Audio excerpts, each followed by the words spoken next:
Araw sa inyong lahat. Ako si Justin P. Kilyob. Ang aking talumpati ay ang kahirapan hamon sa bayan.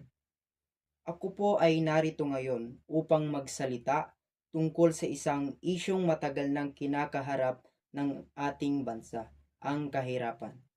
Isa itong salitang madalas nating marinig. Ngunit para sa milyon-milyong Pilipino, ito ay hindi lamang salita. Ito ay realidad, araw-araw. May mga pamilyang gumigising ng walang kasiguraduhan kung sila ba'y may kakainin. May mga batang hindi nakakapag-aral dahil kinakailangan na nilang magtrabaho.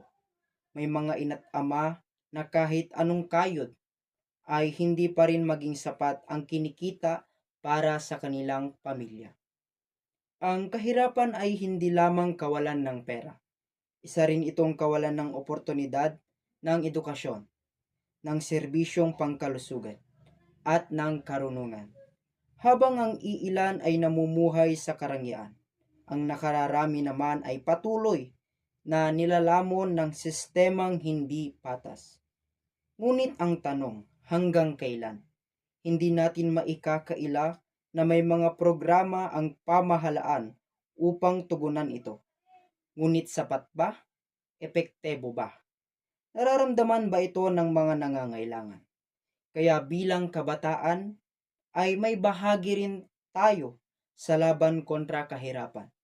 Hindi natin kailangang maging politiko o mayaman upang makagawa ng pagbabago.